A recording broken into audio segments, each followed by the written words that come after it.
Use fones de ouvido para uma experiência extraordinária em binaural, som 8D. Poucos meses depois, Maria Clara viajou em excursão para a Alemanha. Em sua volta, ele propôs que morassem juntos.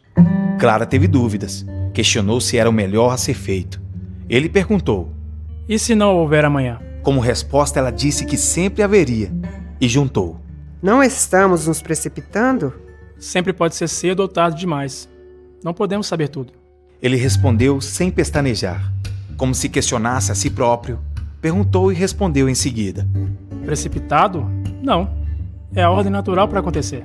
Insistindo, persuasivo, voltou à carga. Maria Clara? Clarinha? Sim ou não basta. Ela disse sim. Esperar que a rede seja estendida para depois saltar parece comodidade demais. A vida não é assim.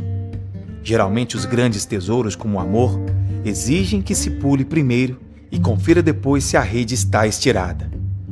Risco inequívoco que poucos estão dispostos a correr, mas correm, porque a vida é assim.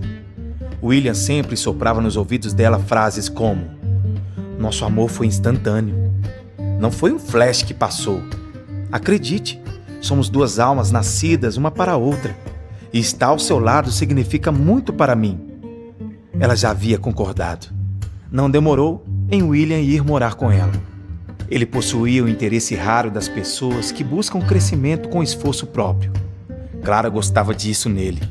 Quando mencionou a intenção de prestar concurso para um cargo na grande petroleira do país, ela o apoiou no ato, porque sabia que um homem que vive à sombra de uma mulher, invariavelmente, se vira contra ela.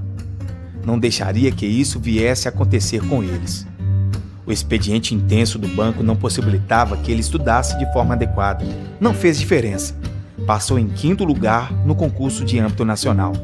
A questão que a abalou de início foi que ele teria que se mudar para a cidade do Rio de Janeiro. Com 2 filhos e 3 lojas para cuidar, ela pensou em desistir do relacionamento. Depois, acolheu a ideia de que trocar de ares poderia ser uma boa oportunidade de se distanciar do que aprendia ao passado. Não criou obstáculos. Se opor teria sido o fim. Sem ter criado resistência, demonstrou que respeitava a sua busca por estabilidade profissional e que faria o impensável para permanecer na relação. Tendo concluído a graduação em letras, seguiu para a cidade maravilhosa um mês depois dele. William conseguiu um amplo, antigo e charmoso apartamento em Botafogo.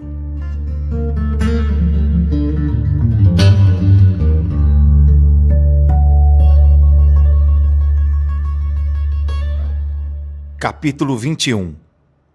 Destino traçado. A realidade não é suficiente. Por isso, sonho. Quando Maria Clara rompeu com Augusto, houve uma série de episódios traumáticos para ela e seus filhos. Desnecessário listar cada um deles. Os desdobramentos sobre os adolescentes provocaram efeitos de grande preocupação, ao ponto de terem de iniciar tratamento com psicólogos. No caso do Bruno foi ainda pior. Foi necessário auxílio de um psiquiatra. Seu rendimento escolar caiu. Passou a ser um problema em sala de aula.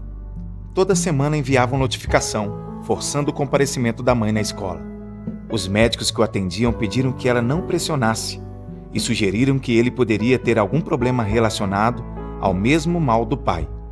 Geneticamente, a probabilidade era alta. Maria Clara negou-se a acreditar.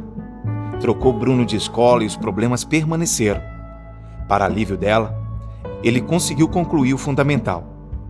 O primeiro ano do 2º grau, infelizmente, foi demais para Bruno, que não aguentou. Abandonou a escola. Clara esperava que morar no Rio trouxesse um componente revitalizante para ele. O Rio é maravilhoso. Viver ali é ter uma surpresa encantadora a cada dia. Uma das cidades mais lindas do país, se não a mais espetacular. Ali não se conhece o tédio. Se você pode sair desbravando cada metro quadrado, nunca terá um dia igual ao outro. O novo marido de Maria Clara conseguiu um emprego para Bruno. Ela nunca veio a saber como era seu desempenho no serviço, mas ele reagiu bem às mudanças, demonstrando felicidade.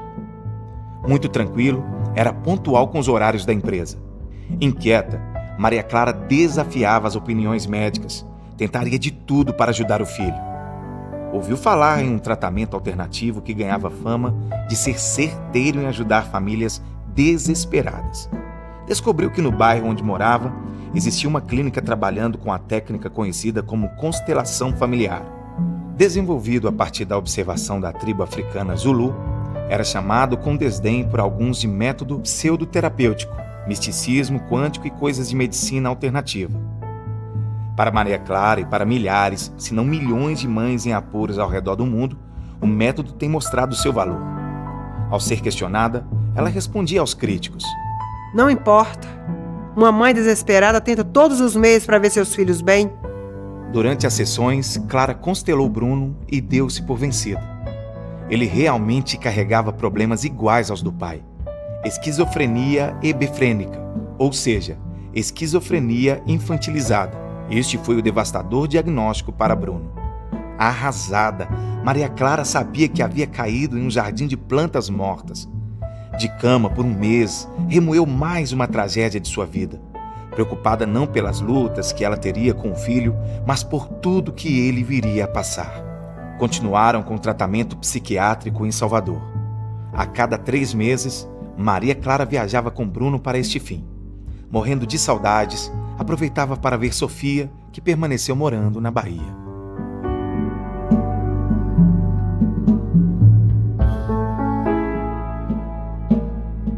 Projeto Eu Conheço Sua Alma. Prefeitura Municipal de Betim, Lei Paulo Gustavo. Ministério da Cultura. Governo Federal Brasil. União e Reconstrução.